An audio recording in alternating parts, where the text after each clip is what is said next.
그래서 사울이 다윗의 목숨을 노리고 출동할 때마다 다윗이 그것을 다 알고서 피하였다. 다윗이 십광야의 호레스에 있을 때 사울의 아들 요나단이 호레스로 다윗을 찾아와서 하나님을 굳게 의지하도록 격려하였다. 그는 다윗에게 말하였다. 전혀 두려워하지 말게. 자네를 해치려는 나의 아버지 사울의 세력이 자네에게 미치지 못할 걸세. 자네는 반드시 이스라엘의 왕이 될 걸세. 나는 자네의 버금가는 자리에 앉고 싶네. 이것은 나의 아버지 사울도 아시는 일일세. 이리하여 이 두 사람은 다시 주님 앞에서 우정의 언약을 맺었다. 그리고 다윗은 계속 호레스에 머물렀으나 요나단은 다시 집으로 돌아갔다. 10사람 몇이 기브아로 사울을 찾아 올라가서 밀고 하였다. 다윗은 분명히 우리가 있는 호레스 산성 속에 숨어 있습니다. 바로 여시몬 남쪽에 있는 하길라 산 속에 숨어 있습니다. 임금님이 지금 당장 내려가기를 원하신다면 그렇게 하시기 바랍니다. 그를 잡아서 임금님의 손에 넘기는 일은 저희가 맡아서 하겠습니다. 사울이 말하였다. 당신들이 나를 생각하여 그토록 정성을 보였으니 주님이 주시는 복을 받기를 바라오. 당신들은 가서 빈틈없이 준비하시오. 그 자가 도망다니는 곳이 어디이며 누가 어디서 그 자를 보았는지 자세히 알아보시오. 내가 듣는 바로는 그는 매우 교활하오. 당신들은 그가 숨을 만한 모든 은신처를 자세히 살펴본 다음에 틀림없는 정보를 가지고 나를 찾아오시오. 그러면 내가 당신들과 함께 가겠소. 그가 이 나라 안에 있기만 하면 내가 유다의 마을들을 남김없이 다 뒤져서라도 그를 찾아내고야 말겠소. 이리하여 그들이 일어나 사울보다 먼저 십광야로 떠나갔다. 이때 다윗과 그의 부하들은 여시몬 남쪽의 아라바에 있는 마온 광야에 있었다. 사울도 부하들을 거느리고 다윗을 찾아 나섰다. 누가 이 사실을 다윗에게 알려주니 그가 마온 광야에 있는 바위로 내려갔다. 사울이 이 소식을 듣고 곧 마온 광야로 가서 다윗을 추격하였다. 이리하여 사울은 산 이쪽에서 쫓아가고 다윗과 그의 부하들은 산 저쪽에서 도망하게 되었다. 이렇게 다윗은 사울을 피하여 급히 도망하고 사울과 그의 부하들은 다윗과 그의 부하들을 잡으려고 포위를 하는데 갑자기 전령 한 사람이 사울에게 와서 블레셋 족속이 쳐들어왔으니 어서 돌아가야 한다고 보고하였다. 사울은 다윗을 추격하다 말고 돌아가서 블레셋 족속을 맞아 싸우러 나갔다. 그리하여 그곳 이름을 셀라하만곳이라고 부른다. 다윗은 엔게디 산성에 올라가 거기에 머물러 있었다. 할렐루야, 아름다운 새날입니다. 하나님께서는 하나님의 사람을 쓰실 때 그냥 쓰시지는 않습니다. 좀 무서운 이야기일지는 모르겠지만 하나님께서 크게 쓰시려는 사람일수록 더 힘들고 더 오랜 연단의 시간을 갖게 하십니다. 하나님은 늘 그렇게 하셨던 것 같습니다.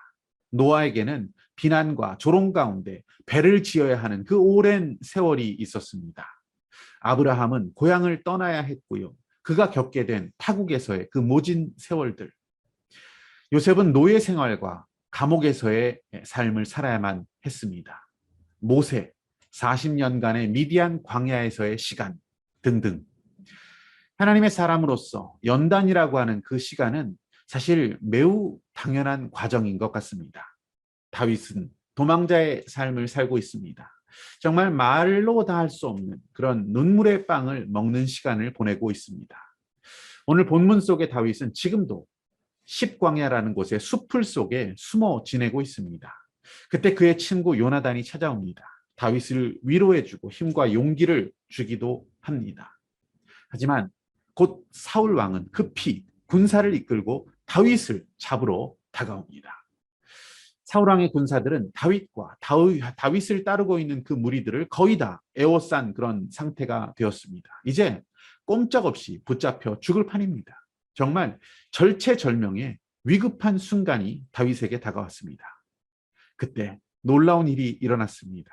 기적이 일어났습니다. 갑자기 왕궁에서 전령이 사울에게 달려옵니다.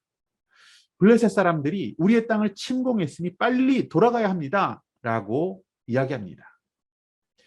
사울에게는 그토록 죽이기 원했던 다윗이 지금 코앞에 도간에 든 쥐 상황인데도 그는 돌아설 수밖에 없는 그런 일이 벌어진 것입니다.